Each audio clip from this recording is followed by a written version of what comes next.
Fallout fans, it is here.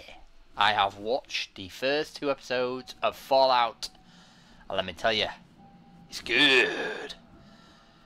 Stick around if you want to hear my in-depth, I don't know about in-depth, but analysis of what happens in episodes 1 and 2. There will be spoilers ahead, so if you have not watched it, go away, watch it, and then come back and check out this video.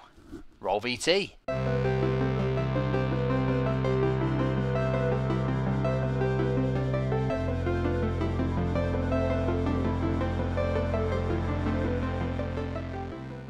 All 8 episodes are now out on Amazon Prime. Like I say, I have watched the first 2. And my initial reaction is I love it. It is amazing.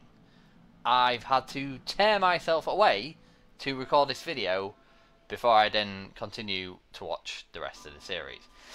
It's like I said in the preview, if you've not watched it, please go and watch it before you watch this video, because I am bound to have a load of spoilers in here.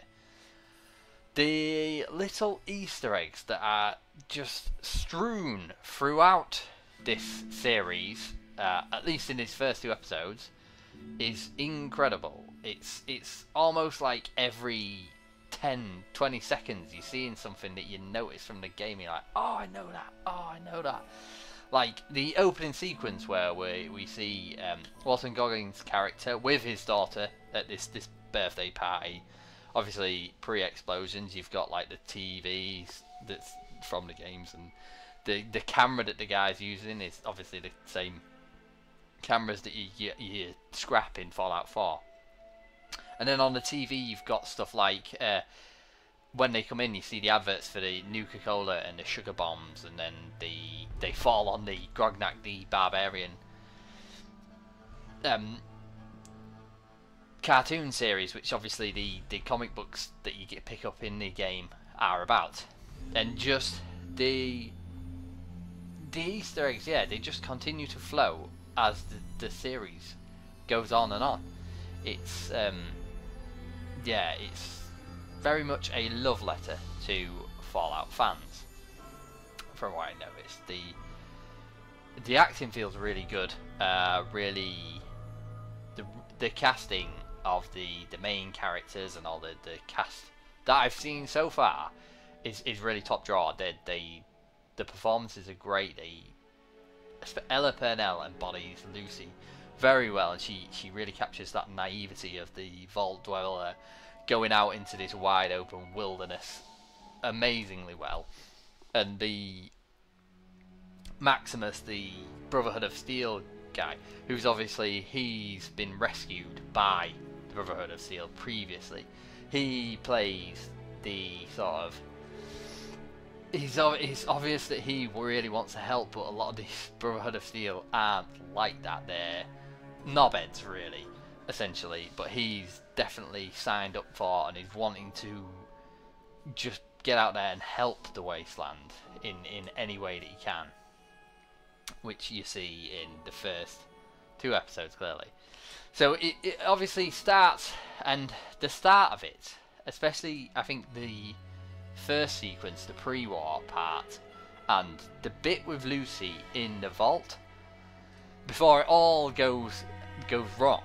And you can sort of see this happening with the sequence with the wedding, and obviously the meeting of the other vault and the dwellers that aren't the dwellers, that are most definitely not dwellers, that we clearly can see that they're not dwellers, but to the naive vault residents, they are none the wiser.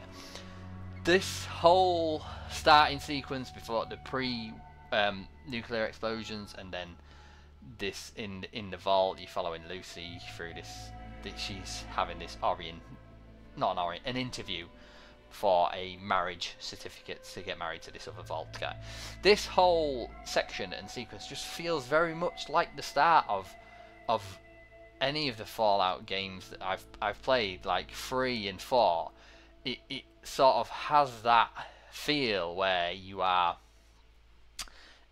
can see it sort of the world turn, and you are this Vault Dweller who ends up in the whole wider world yeah, they've managed to capture that game feeling very well. And across these first episodes, I noticed, especially, you can sort of you get these little tidbits of the story, and the main quest, as it would be, sort of reveals itself more and more. And I mean, the story seems great. The story seems great. You obviously get you see that the Brotherhood are wanting to.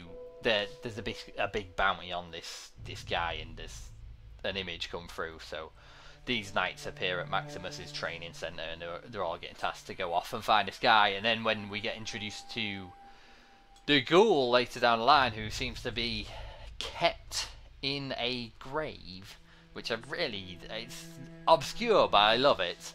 And I love the bit before that where a guy gets killed with a doll arm using a junk jet. That was an amazing nod. Yeah, but the ghoul's being pumped with these rad things, which to keep him alive in this grave. Yeah, it feels really weird, but very much a Fallout thing. Yeah, so the tidbits of this story, so you sort of see how they're all intertwined. That the Brotherhood of Steel are after this guy. Walton Goggins gets awoken for this bounty, and they've just got the details of this guy. And then I believe it's the second episode now, it's sort of a little blurred into one because I've just watched both of them. You see the story of the guy who the bounty is after, and he's part of the Enclave, and he's injects himself with something, and as episode 2 sort of progresses, it to me feels like it's some sort of information chip that manages to has unlocked all this information, because at the end of episode 2, like, he knows the name, and during it he recounts the vault that she's come from, Vault 33, and tells her what happens there and stuff. So he's obviously got this important information from maybe this chip, but stuff goes wrong and he escapes with dog meat. So yeah, and then Lucy, once she's got out of the vault, when she makes a camp, she comes across this guy, and that's sort of her first interaction with this bounty character. So yeah, it feels like he's going to be, the whole story's going to be about him, because, well, not him now, because obviously at the end of episode 2 he's dead. Well, he takes that interaction really made me laugh, where he takes the cyanide and she's like, oh god, and he's like, yeah, you need to chop off my head. That bit really makes me laugh, which sort of brings me onto the whole the sense of humour, and I don't know how to describe it. The way that they've captured the sense of humour that you get in the Fallout games, the Fallout games are like gritty and dark, and there is some very sinister and not very nice stuff happening, and it's very violent and bloody and gory. But at the same time, you have this Vault Boy and a lot of comedic things happen. It's very strange, but they've managed to capture that sense of humour very, very well in the series. Yeah, so top marks there. It's yeah, really good. The music is amazing. It's got the music playing at parts of it, and it sort of it feels like a bit of a nod to when you're exploring and you have the radio going in the background. There's like the one part where Lucy's exploring and she comes to a house with, there's a family sat around a table, and it's got the music playing in the background, and she sees the Plan D, obviously the Vault-Tec's econo saving solution to things, which is basically cyanide. Yeah, so and that bit feels very much like things that you just come across when you are exploring the wilderness in a Fallout game. Yeah, so I am dying to watch the next 6 episodes.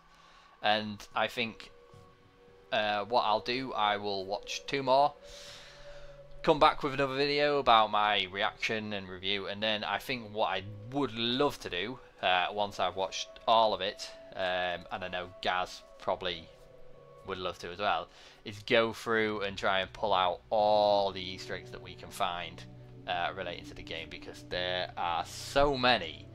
Just like in the junkyard scene in town, the guns on a wall, and you're seeing like there's a Abraxo cleaner poster in the background, there's Wasteland survival guides, there's a Grognak the Barbarian comic on the counter, the signs that are on the shops, and even when the ghouls hid behind this, he's taking cover because he's getting shot from some of the raiders who are using pipe guns.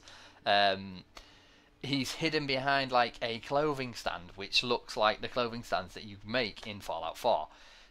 There's so many nods to the game. It's yeah, it is amazing. The series is, I mean, I've only watched 2 episodes, so touch wood it continues like this, but the first 2 episodes, man, do they grip you and pull you in, because I am dying to watch the rest of it. Let me know your thoughts about the series so far. How much have you watched? Have you watched it all? Has it lived up to your hype? Is there anything you're a little bit disappointed or unsure about? Don't forget to like and subscribe, and until next time, stay nerdy.